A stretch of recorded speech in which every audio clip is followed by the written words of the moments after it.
Hey Smoochies! Welcome back to my channel. If you're new, my name is Semyia, and go ahead and join my family by hitting that subscribe button right now. I have something different planned today, you guys. As some of you may know, but most of you don't know this, I have many talents, many passions, even beyond YouTube. And one of my passions includes poetry, spoken word. So I've been really wanting to share with you guys my spoken word, my talent, and really just get that out there to the channel, because I know that y'all just want to be, I want to be more connected to y'all, and I just really, this channel, you guys are my family, so I want to be as intimate as possible with you guys. And the best way that I know how to be intimate with you guys is through my poetry. And so I really want to take the opportunity to share that with you guys on this platform that I have, and hopefully that you guys feel like you learn more about me, or feel closer to me, understand me more, or whatever the case may be. Before I start on this poem that I wrote recently, it's my most recent poem, and it's called Letters to God.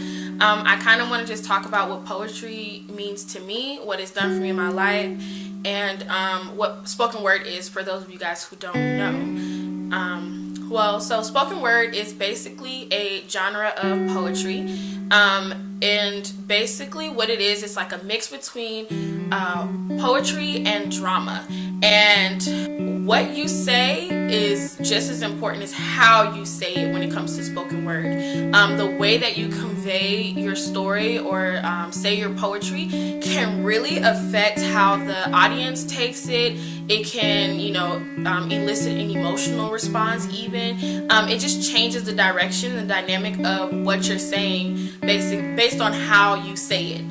Just certain words that you kind of like put more emphasis on, the emotion and range in your voice when you're speaking, things like that. So spoken word is really a very interesting form of poetry, and it's my favorite, and it's the one that I specialize in. So that's the one that I usually do the most. I do poetry of other types as well, but spoken word is my thing, because that is, to me, the perfect way to get my emotions out, to really just be who I am, to speak my truth. I love poetry because it's been therapeutic to me all my life. Just being able to put my feelings and emotions on pen and paper is just something, it's so special, and it's just something that you can't get doing anything else, in my opinion. Same thing with just writing, period. Like, just something about writing on a notepad with pen or pencil is just like so therapeutic, just getting out your emotions and what you're feeling. And other writers out there understand what I'm saying here, but it's just something that's really special to me, and it has just been there. Like, when all else fails me, writing is there. Writing, you know, it listens to me, if that makes sense. Like, it gets me, it understands what I'm saying, it listens to me, it doesn't have to talk back to me, like, you know, and it doesn't judge me. So that is what poetry is to me. It's like my safe haven, and it's just been there forever. When I write, I feel at peace. I feel like everything that bothered me and that hurt me, it can't hurt me, because it's like my pen is my sword. It's like my weapon. And it's the way that I fight abuse. It's the way that I fight hate and hurt and things like that without hurting other people. It's just, it's therapeutic for me. Growing up, I've always been the counselor for other people. I've always been that person that people come to share their problems with, to just lay it all on. And I always end up carrying everyone else's burden, and it's never been an issue to me until I got older, and it kind of just all exploded, because I realized that I was carrying everyone's problems, but I wasn't solving my own. I was helping everyone else heal, but I never self-healed from anything that I had going on in my life. And so I never wrote about my life I always would write poems about relationships, not things that I like. There were things that I went through, but they weren't things that I went through on a deeper level. And the reason being is because I didn't want to offend anyone. I was scared to burn bridges, make people upset by reliving their mistakes. But then I had to realize that I cannot coddle people. This is my truth as much as it is theirs. Like, just because, you know, you went through this in your life and you decide you don't want me to share it, but at the end of the day, I went through it too, and I experienced it as well, and I was affected by it or hurt by it as well. So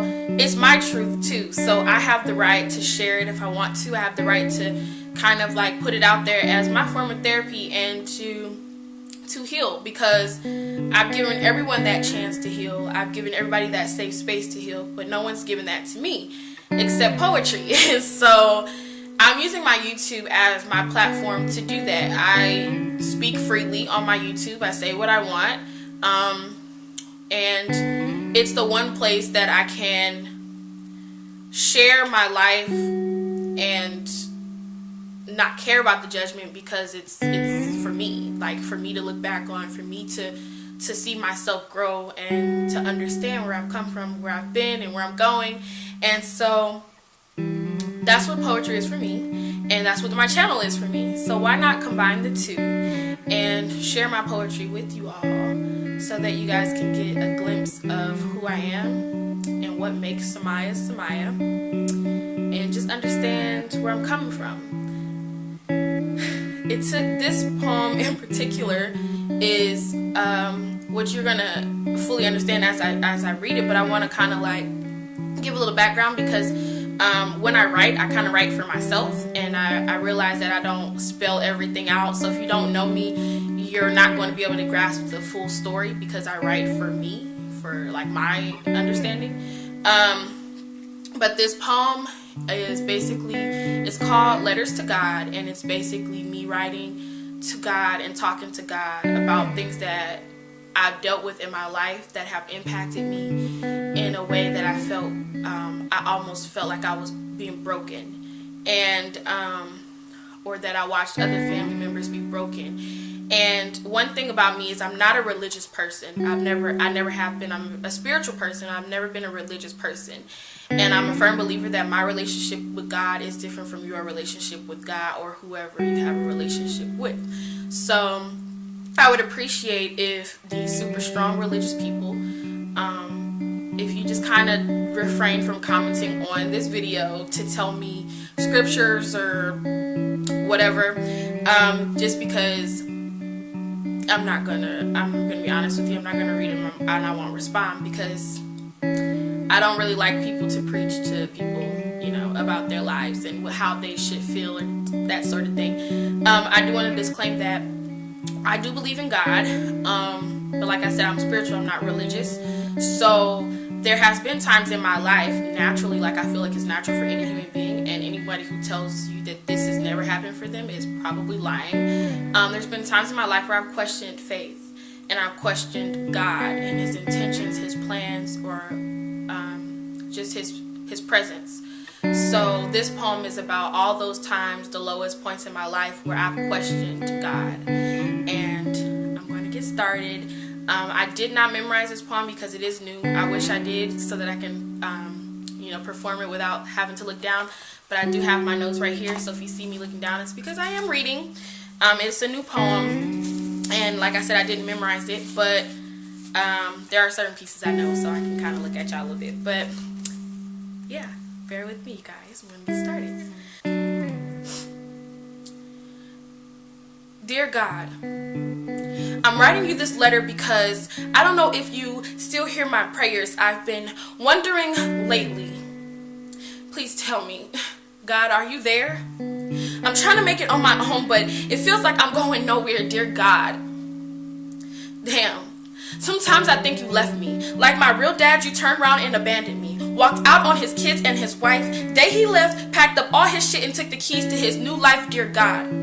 What kind of father manipulates his children? Toyed with our minds like we were young, dumb, and stupid we had to have been. Keeping secrets and lies from his wife, we were covered for his sins. Saw firsthand how a man can mistreat the women in his life and pretend that he was all about family. He'll never know what that did to me. God, you'll never know what that did to me. Been hurt so many times in my life from the pain I feel dizzy. Maybe from all the tears I never got to cry. Or from the guilt I feel when I look into my mother's eyes. I used to think sometimes it'll all go away if I just die. Dear God, where were you when my brother was diagnosed with autism? When he had questions about why he was different and the kids didn't want to play with him? While the pretty girls in the hallway laughed and ran away from him? I wish I could live every day for him. I prayed for him, dear God. Where were you? Where were you when my sister was being abused, having her soul used and ran through? When she needed it the most, her confidence failed too. She loved the way they lied. She would lie with them, wrapped in their crimson sheets, rising in the morning like the son of deceit. Like dirty laundry, this cycle is stuck on rinse and repeat because she doesn't think she's worthy. Dear God, do you even hear me? I swear I've been screaming your name for the past decade. Maybe it's my fault. Like any other man in my life, maybe I pushed you away, but me, can you blame? The little bit of dignity, love, and self-respect I have left, I'm trying to save, because every shard of broken hearts I've kept hasn't made me feel whole yet, dear God. With the idea of love, I'm obsessed. Misinterpreted late night texts and bad sex with compliments and promises of a commitment of love. Of fairy tales and fictional accounts that finally rang true. Obsessed with couples on YouTube, being in love for views. Praying on my knees for the day that a good man will get down on his knees too and I can say I do. So desperate to make mistake after mistake. Dark and lost souls of men that I inhale and intake. Dear God, please answer me. It's not too late. I swear sometimes there's something in myself I hate. I hide my pain well. Not even my family knows that mentally I'm going through hell. I don't even know if I can explain how it feels. But being depressed is like your mind is in jail, no parole, no bail, dear God. But I have to tell myself the truth. Everywhere I've been and I'm still going through, the strength to endure, the will to keep fighting, I owe it all to you. You turn my lessons into blessings, and every day that I've spent stressing, I take comfort in knowing that as a woman and a child of the Most High, I'm still growing. And though in my weakest and most darkest moments, I've questioned your presence, but even then in my heart, I knew that the truth is your very essence. You were there when my mother could have lost her life, and even when I wanted to give up on mine. Never said life was easy. Nah, you never told that lie. So out of my self-pity, I had to rise. Had to make up my mind for your life you sacrificed. Who was I to decide when to end mine, dear God? Sincerely, Semyia.